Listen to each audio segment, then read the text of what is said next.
Hello friends, అందరు ఎలా ఉన్నారు? అందరికీ ముక్కోటి ఏకాదశి శుభాకాంక్షలు. ఈ రోజే తిరుమలలో వైకుంఠ ద్వార దర్శనాలు స్టార్ట్ అయ్యాయండి. మేమైతే లాస్ట్ 3 ఇయర్స్ కంటిన్యూగా వెళ్ళాము.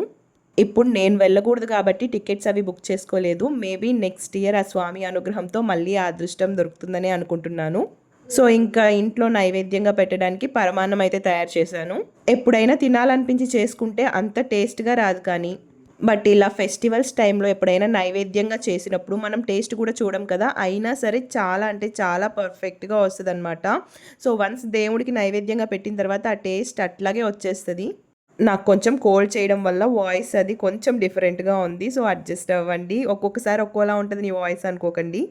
సో ఇంకా ముగ్గు కూడా చాలా సింపుల్గా వేసేసానమాట. కింద కూర్చొని వేయడం ఎక్కువసేపు కష్టంగా అనిపిస్తుంది కదా ఈ టైంలో. ఎలాగో ఫెస్టివల్స్ వరకు ఇంకా వైకుంఠ వాకిళ్ళే వేస్తాం కాబట్టి సో అలాగే సింపుల్గా వేసేసాను.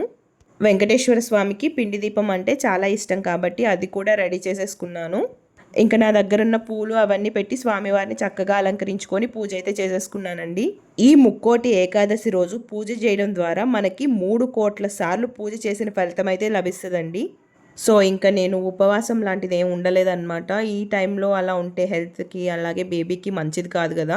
అసలు ఈసారి పూజ చేసుకోగలనో లేదో అనిపించింది. ఒక్కోసారి బాగా ఎనర్జెటిక్గా అనిపిస్తుంది అనమాట. ఒక్కోసారి చాలా లేజీగా అసలు ఏం చేయకుండా కామ్గా కూర్చోవాలనిపిస్తుంది.